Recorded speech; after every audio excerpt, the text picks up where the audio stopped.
coming to meet me. I really appreciate this. I actually wanted to speak to you about what happened this morning in a meeting that we had. Of course. Sure, Sarah. Please do. Well, alright. Well, obviously, having a meeting, discuss a few ideas and brainstorm that kind of thing that bring new ways to do things. I felt that when you stood up and comment about how you implied that I never listened to you, saying no to your answers, I felt the impact is not only personal but in front of everybody. I thought your behavior was not in the right forum, and I think it also created a sense of conflict and obviously within the team. I understand what you're saying, but at the end of the day, the idea I came up with, which I thought was actually a very good idea for the organization, I couldn't see any concern and will actually try to push forwards. The problem I seem to get is actually a lot of extra feedback from you. You always seem to stand by my ideas, and when I think about what benefits the organization, you actually throw it back at my face in a negative way.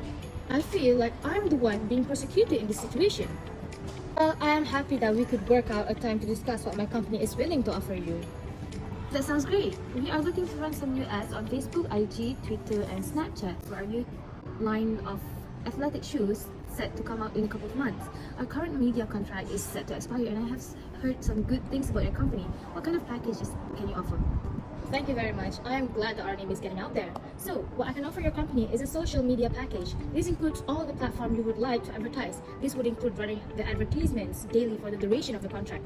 We would like to get our new clients to sign on for 60 days, and we charge 10,000 ringgit and 500. That seems to be reasonable. Would you be willing to accept 5,200 ringgit? That is a little bit too low.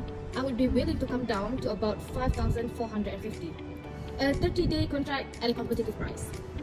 Alright, I am willing to accept your offer for the month-to-month contract at 5,450 Yes. a month. I feel that is a fair price. So when do you think we can get to that contract, Donna? Splendid! As we can see in the video situation 1 and situation 2, Asma and Sarah are having a conflict in the workplace. We wouldn't want that kind of behavior to happen most of the time in our workplace, right? Little did we know that at the same time, by having conflict and negotiations, it can increase the consistency of your work. Conflict motivate individuals to work harder for their goals, be more dedicated and efficient at their jobs, and increase their individual task performance. Other than that, good negotiations are important for working organizations to achieve success because they help establish stronger connections and produce long-term, high-quality solutions rather than short-term fixes that don't meet the needs of either side. As we all know, conflicts can occur between individuals, within groups, between units, and so on. Conflicts and negativity are frequently linked together.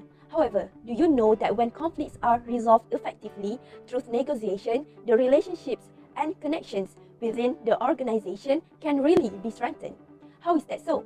Well, effective negotiation and conflict resolution can be a medium to increase the conflicted parties' mutual respect and understanding. When this happens, the conflicted parties will be able to build a strong relationship with each other as the foundation of mutual respect and understanding between each other exists.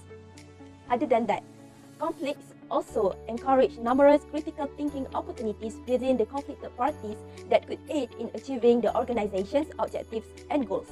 Despite the presence of conflict in organizational life, there are active efforts that can be taken to confront the inevitable occurrence. First is to identify what is the problem and source of conflict.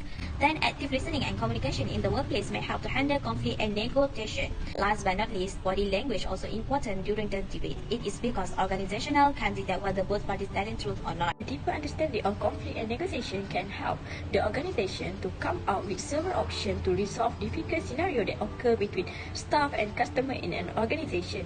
In order to maintain the good name of two parties and maintain a good relationship between them, both sides must go through a negotiation process where they can share opinions, services, goods and agreement. The organization must also know how to negotiate and persuade both parties to accept the decision and work toward achieving organizational goals.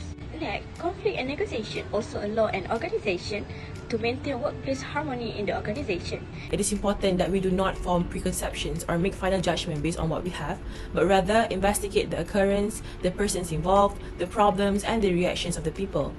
We must not be prejudiced and unjust as an organization. Our judgment must be fair, and all parties must agree based on good evidence and facts.